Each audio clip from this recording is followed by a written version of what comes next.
There's thousands of people trying to break into cyber. There's tens of thousands of people trying to break into tech, and they have some serious skills.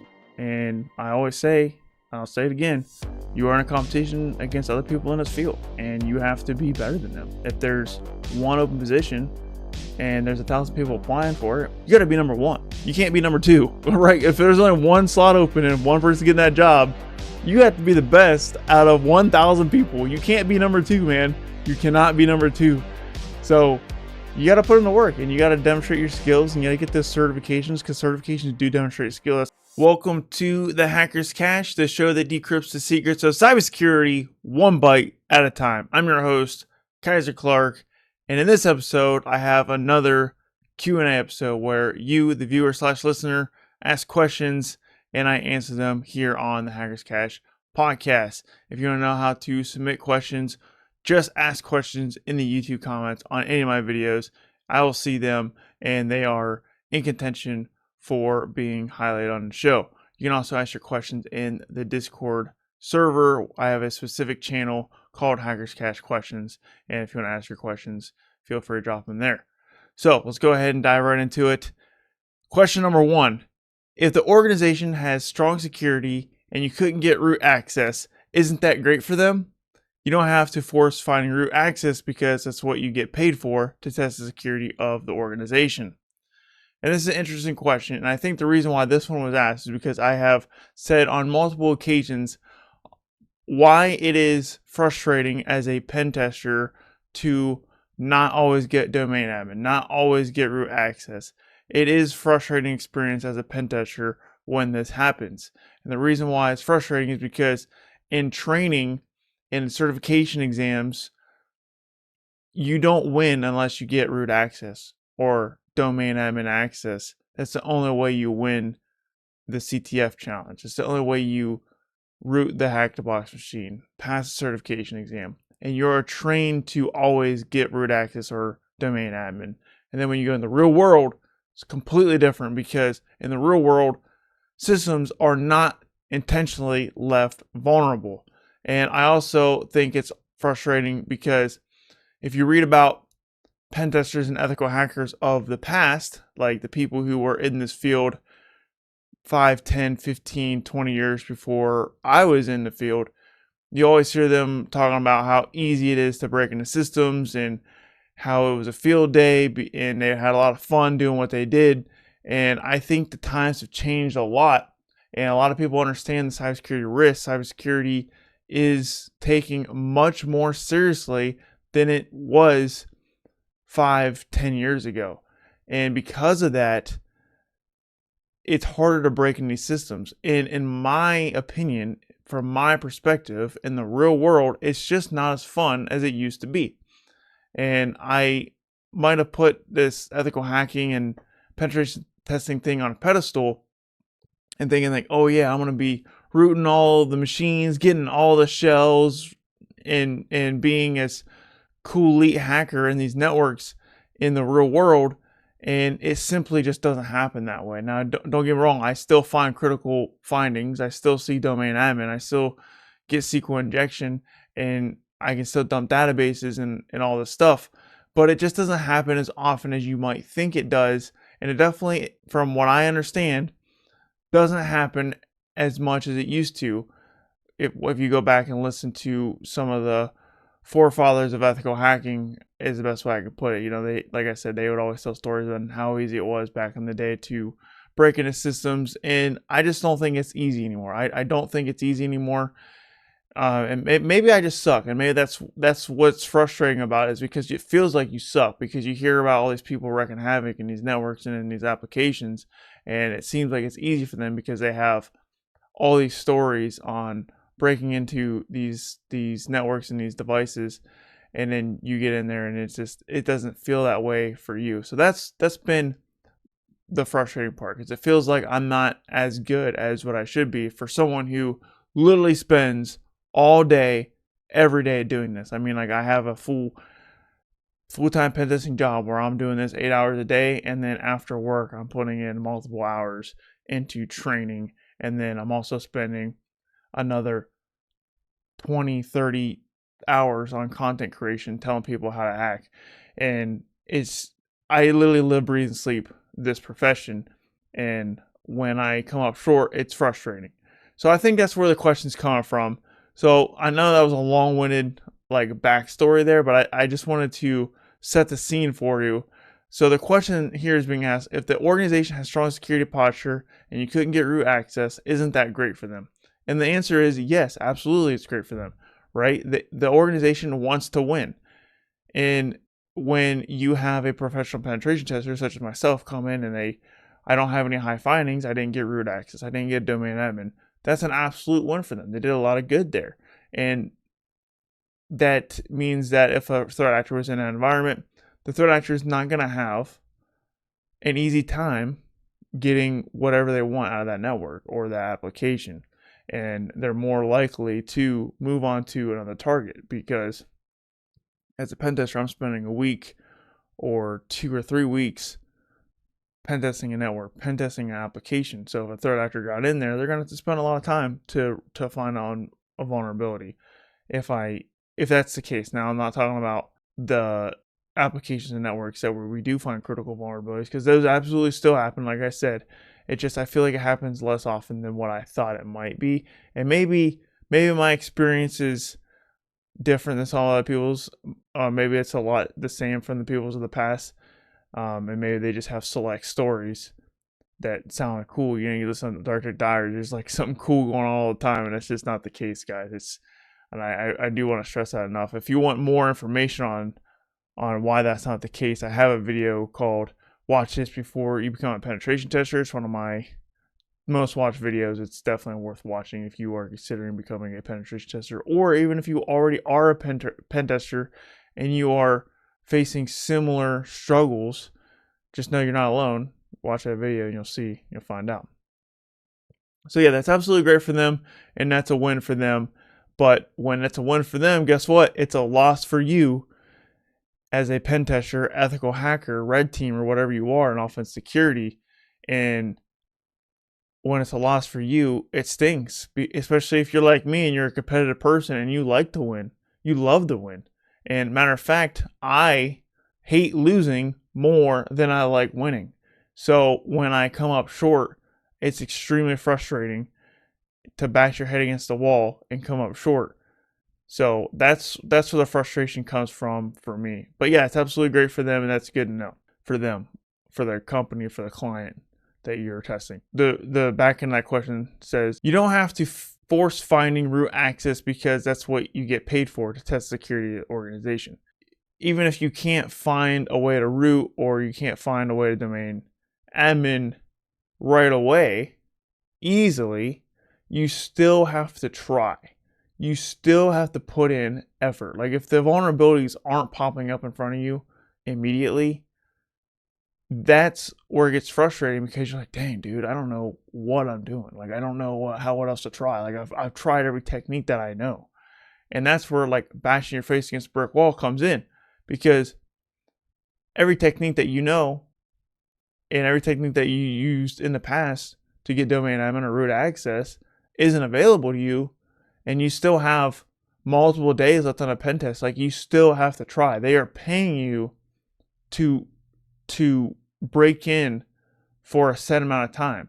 And if you run out of techniques early on, like, that's where it gets frustrating.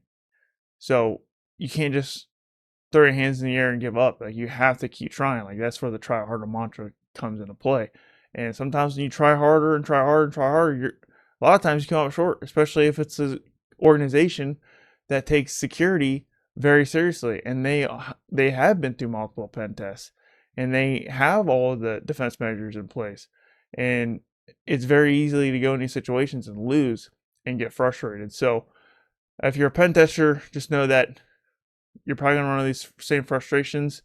And I think that's pretty normal in the modern cybersecurity. It's not like it used to be.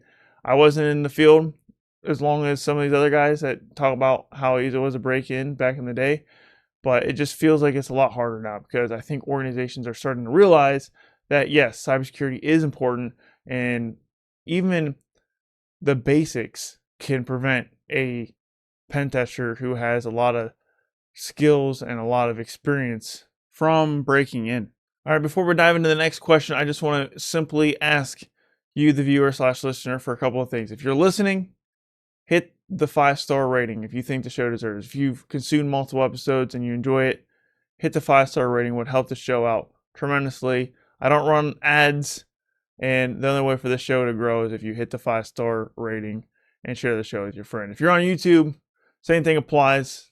Hit the like button and hit the subscribe button. And yeah, hopefully you're enjoying the show. And if you're not, leave a comment. Let me know what I could be doing better. Move on to the next question. When did you do the CompTIA Cloud Plus? Why did you choose that cert? I did the CompTIA Cloud Plus in November 2022. So that was about 3 years ago. And actually, it's about to expire. I actually got a notification, an email saying that's about to expire. And I've actually technically already done enough to renew it. I think the OSCP was like one of the things you can do to renew it. And I've done the OSCP and I think 5 or 6, maybe even 7 certifications on top of that since the Cloud Plus, maybe 8 or 9. It's been a lot. It's been a lot of certifications since I got Cloud Plus. So I've done the training. I put in the time to renew it. I just got to pay the fee and get it renewed.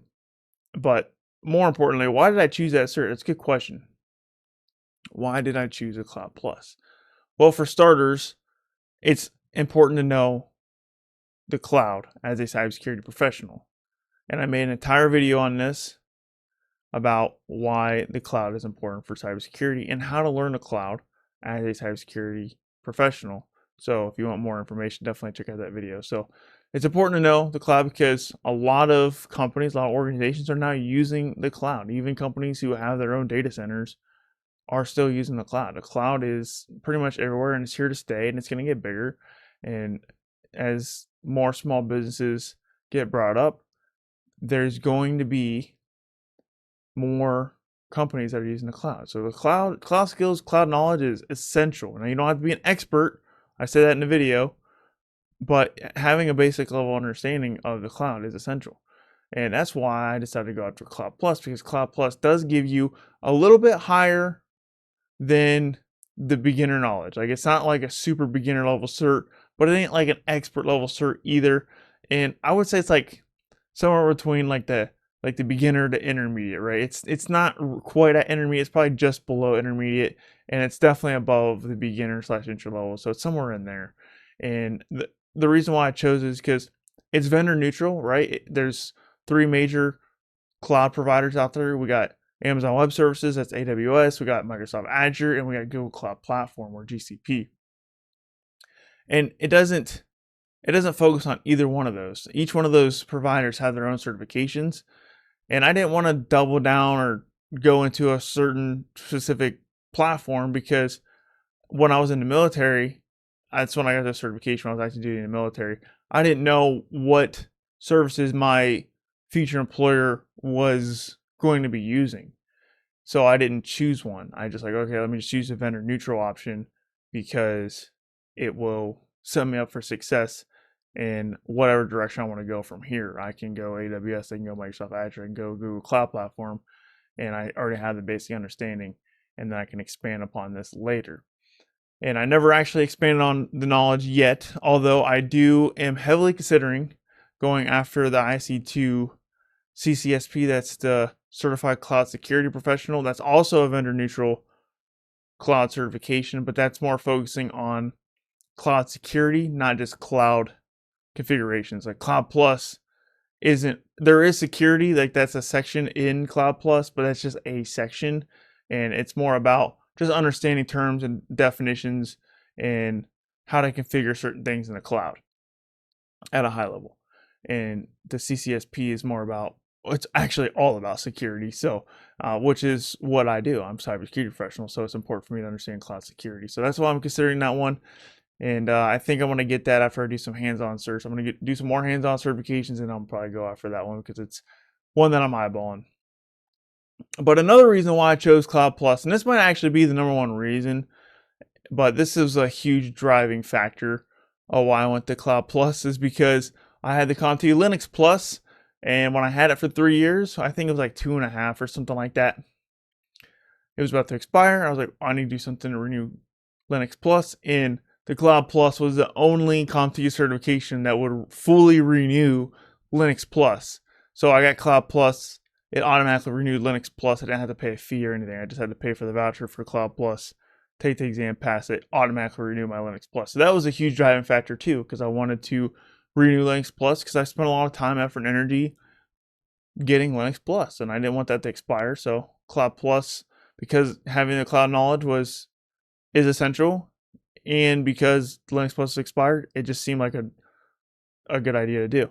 And it was a good idea to do. I don't regret it. I'm totally glad I took a time out from my pen testing studies, because I was on this like pen testing track, right? And I got the Cloud Plus, and I don't want to say it paid dividends in my career, but it's definitely helped out, right? It's not a huge certification that like changed the trajectory of my career or anything like that. I don't lean on my Cloud Plus knowledge that much, but when conversations about the cloud come up, like I'm not confused. You know what I mean? So it has helped a little bit, and I'm totally glad I did it. So that's why I chose the CompTIA Cloud Plus, and I would recommend it. I think the Cloud Plus is a certification all cybersecurity professionals should have. And by the way, it also fully renews A Plus and Network Plus as well. So if you have A Plus, Network Plus about to expire, or Linux Plus like I did, the Cloud Plus is a great certification to just renew all of those at the same time. So if you are trying to be versed in cybersecurity, which I believe you should, because there's a lot of risks out there, and the cloud, everyone's using it, Cloud Plus, definitely a solid certification. Or you can go for the IC2 CCSP, that's the Certified Cloud Security Professional, like I said, and that's one that I'm eyeballing, and I'm probably going to get pretty soon. I would say in the next half year or so, I'm probably going to get that certification. But don't mark my words on that, because I change what certifications I'm going to do all the time, because the landscape of cybersecurity is constantly changing, and I get the certification that makes the most sense for my career at that particular time. So if something huge comes up, or something comes up that changes my trajectory, I might put it off. But it is one that I'm eyeballing. Next question. What are the prerequisites before learning malware development in red teaming? So, full disclaimer, I'm not a red teamer. I'm a pen tester. I would like to be a red teamer, something I strive to become every single day. It takes a lot of time, effort, energy to go from pen tester to red teamer, in my opinion. Some people skip right over the pen testing part. I don't think it's a good idea. It's possible. I mean, you can do it if you want to, but in my opinion, I think it's important. If you want to be a good red teamer, you have to be a great pen tester first. And I'm still working on becoming a great pen tester, because I'm still at that mid-level pen tester. I'm not a senior pen tester. I'm not an expert pen tester yet. I mean, once I hit 3 to 5 years as in my pen testing role, maybe you can consider me a senior, or maybe you consider me a great pen tester. But I've only been a pen tester for not even a year and a half, about a year and a half now. So I'm still working on it. So with that disclosure out of the way, if you want to get into malware development, I would say the biggest prerequisite is you have to be a coder, and you don't need to be a developer or anything, but you need to have at least an intermediate understanding of how programs work and understand programming at an intermediate level. It doesn't really matter what language, but also pay attention to the languages that malware is being developed in.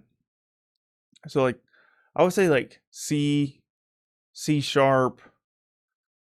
maybe even assembly, dare I say assembly. Understanding those is gonna help a lot in malware development. So I would say that's a prerequisite. Being an intermediate coder programmer is the number one prerequisite, in my opinion. Also, I would say the next prerequisite is you need to be a hacker. You need to be a good ethical hacker, pen tester. And once you have pen testing at an intermediate level and coding at an intermediate level, then yeah, you can start making malware and go into that red team malware development route. There's malware development courses that I made. There's a podcast episode. It's literally called Red Teaming in Malware Development, and that's with Nathan Rice, and that was episode number 9. So go back and watch that episode, listen to that episode, and he will tell you how to learn malware development, because I actually asked him that.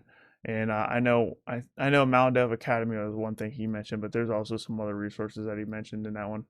Moving on to our fourth and final question. I'm currently in college for cyber. I have my Sec Plus, Net Plus, A Plus, Linux Plus, and testing for SSCP. I actually don't remember what SSCP stands for. Security Certified Professional. I don't know what the first S stands for. But that's from ISE2. It's equivalent, from my understanding, equivalent to like a Security Plus. Maybe a little harder, maybe a little easier, somewhere around in there. But it's like the certification before the CISSP from ISE2. And he says, trying to get into tech currently, any advice? So yeah, here's my advice. You have a good start, but it's not enough. You're going to have a bunch of people tell you, oh, you're good. You got 5 certs. How many you got here? 1, 2, 3, 4, 5. Yeah, once you get SSCP, that'll be your 5th cert. And you're going to have people like, oh yeah, you're set. You got 5 certifications. You got your college degree. You're good to go in the workforce. You got this. You're going to go out there and kill it. And that's not the truth. The truth is you need to get like another 5 certifications. You need to be doing projects on the side.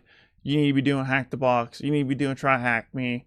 You need to be making educational posts, whether that's blogs or videos, and showcasing your skills. You need to have some kind of demonstration of you doing actual cyber content or cybersecurity activities.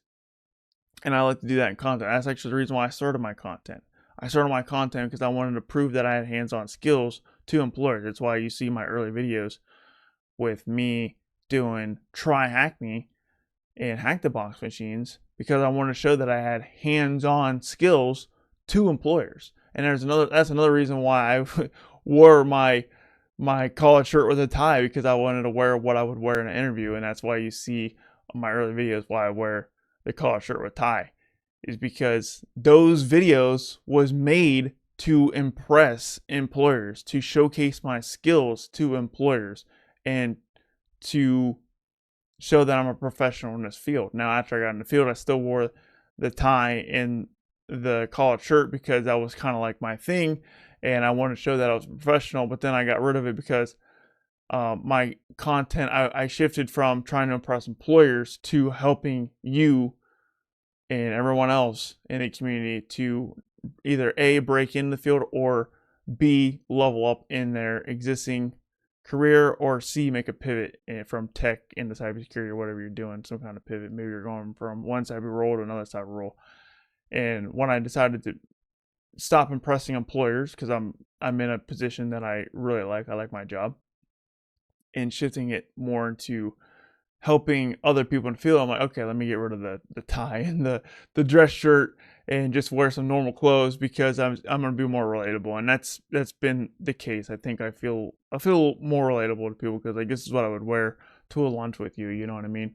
Whereas the shirt with the collar shirt with a tie, that's what I would wear in an interview. So that's kind of a long-winded answer, but of saying like, yeah, make content or write a blog or do something. You need to be doing something that proves undeniably that you can do what you say you can do on your resume. And for me, that was Try Hack Me and Hack the Box. Like, if I say, oh yeah, I know how to hack things, well, prove it. Well, here is 20 videos of me doing 20 Hack the Box machines. It's undeniable. Like, you can literally watch me do it. So that's why I started this channel. Like I said, now it's me more helping you guys in your careers. So if you're trying to break in, or you're trying to level up and trying to impress employers, I would recommend taking a similar approach to what I did. You know, make videos, make a blog post where, if an employer watches it, like, oh yeah, this guy's got skills. He knows what he's talking about, or she knows what she's talking about. So I would recommend doing that. And like I said, 5 more certifications.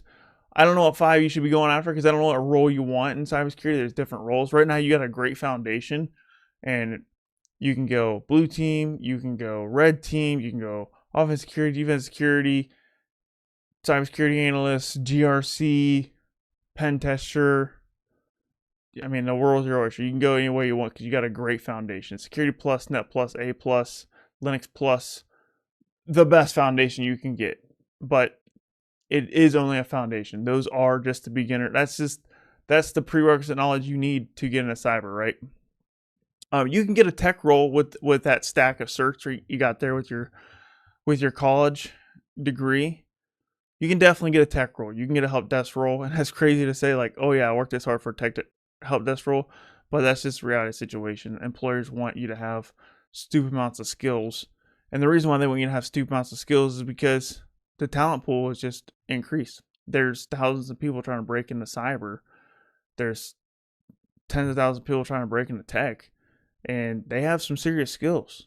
And I always say, I'll say it again, you are in a competition against other people in this field, and you have to be better than them, right? If there's one open position and there's 1,000 people applying for it, which in many cases there are, there's almost always at least 100 people, and it's not uncommon to see 1,000 people applying to the same role.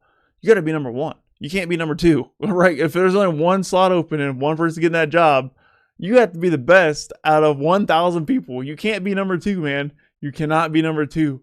So you got to put in the work, and you got to demonstrate your skills, and you got to get those certifications, because certifications do demonstrate skill. That's another reason why I have a lot of certs, because having a certification is the undeniable proof that you have a certain skill set, a certain knowledge set, right? I mean, take Security Plus, for example. You go in, it's a proctored exam. They literally record you while you're doing it, and it proves that this person went into the testing center or they did it from home, and they knocked that exam out of the park. And then that exam has certain categories of information, right? There's a lot that goes into Security Plus, obviously. And same thing for OSCP. This is a much harder certification, but this is also a great example. You know, you have to break into 6 machines within 24 hours, and you're getting watched the entire time. Like, you have to have your camera on the entire time. Like, there's no faking that. There's no faking that certification, which is why I like certifications that are proctored. Now, there are certifications that are not proctored.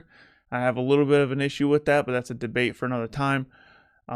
This is why I think it's important to have at least a handful of proctored exams on your belt. And I think that's what's nice about like the CompTIA certs and the offensivesecurity certs. So certs are great, undeniable proof that you have certain skill set, assuming that they are proctored exams, which all those certifications you have are, but those aren't hands-on certs. So start getting hands-on certs. So if you want to go blue teaming, start doing the Try Hack Me SA01, or go do the Hack the Box. I forget the acronym, but they have like a defense security certification. If you want to go pen testing, go again, Try Hack Me PT1, or get the EJPT or the TCM Security PJPT, and get those hands-on certs that require hands-on keyboard time and a professionally written report, because it proves that you have the hands-on keyboard skills, and also proves that you can write a report, which is essential skills in cybersecurity. So that would be my advice for you.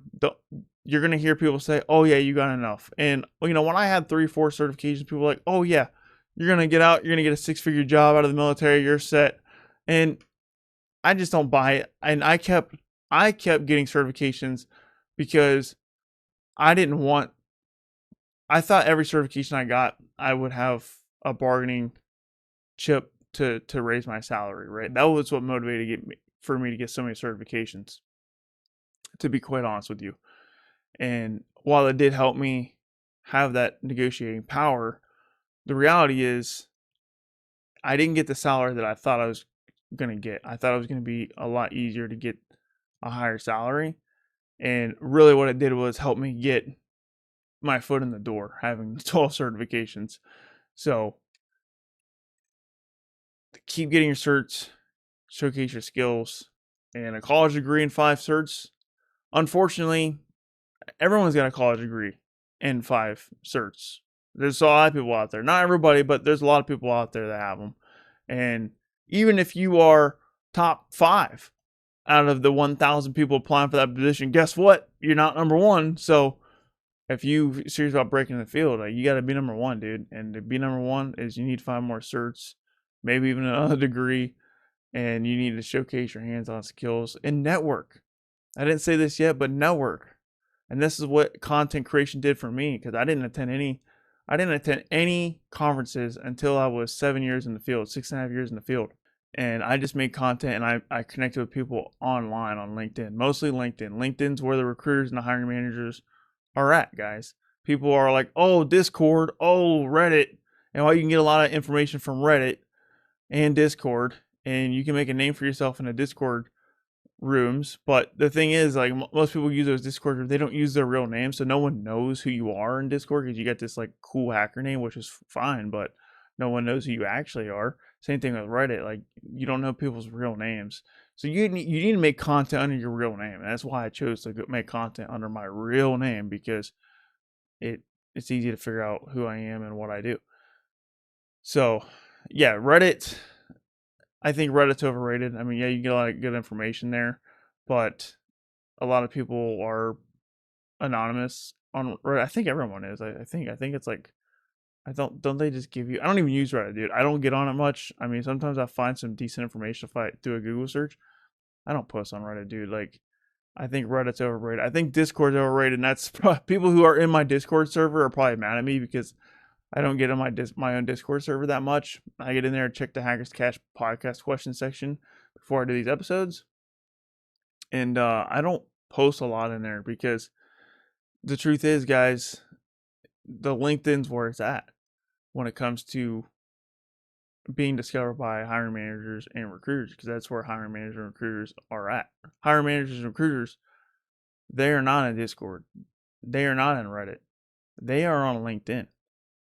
That's where the professionals are. And this, if you want to be a professional, which you do, if you want to get a job equals profession, then LinkedIn is the networking website you got to be going to. And then if you can afford it, and if you are the capability to go to conferences, go to as many conferences as you can. And that's what I'm starting to do myself. I'm starting to go to conferences and see these people face to face. And you can build much stronger connections through a face-to-face conversation than you can over the internet. But if you can't make the conferences, the internet can do the job for you. And I'm proof of that because I didn't attend a conference until I was already a pentester for over a year. So that's the best advice I can give you. Just keep working and don't stop. That's literally all it is. And a lot of people were like, oh, but I got all this other stuff going on. I got family stuff. I got to watch my football game. I got to play my video game. I got to play bingo. Whatever it is, whatever hobby it is, like, you got to be willing to sacrifice it, dude. And there's a lot of hobbies that I sacrificed for my cybersecurity career, and I'm glad I did, because if I didn't, I would not be in the position I'm in right now. I would, if I didn't take it as seriously as I did, then I wouldn't be a full-time pen tester. I'd probably be, go out of the military and in a help desk role, which most people that was in my position in the military, like, we all had the same job description. We all had the same qualifications. Most people got out of the military, they got out and became help desk people. They went from being help desk in the military to being help desk in the civilian world. And not me, because I went and got TOEFL certifications. I went and got my degree. I went and made the content. And instead of me going from help desk in the military to help desk in the civilian world, I went from help desk in the military and system administration in the military to pen tester. And the only way I did that is from sacrifice. I gave up video games. I gave up a couple other hobbies, football, and I stopped partying. I had to cut back on the drinking. And it's the sacrifices are real, but they're totally worth it if you're serious about breaking this field. Because once you break in, you land those 6-figure jobs, change your life. It's a lot. Life is a lot easier when you're making good money, and if that's not motivation for you to give up on the stuff that matters to you, then I don't know what is. Because I used to be broke. I used to be very broke, and not having to worry about money is really nice. Let me just put it that way. So, and if you want that luxury, then you need to bust your butt. And there's no way to get around that. There's no way to sugarcoat it, dude. Because these employers, they expect you to have a lot of skills. And the people you're competing with do have a lot of skills. And the people you're competing with are willing to sacrifice the things that you're not willing to sacrifice. And I'll leave it at that. So, thank you so much for watching. Thanks for listening.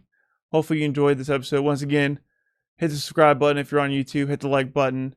And if you're on audio, rate the show 5 stars if you have enjoyed this show for more than a couple episodes. And if this is your first time here, go listen to another episode. And yeah, give me a shot, because there's a lot more information that I'm going to give you, a lot more wisdom I'm going to give you every single week. So stay tuned. Hopefully I see you in the next episode. Until then, this is Kyser signing off.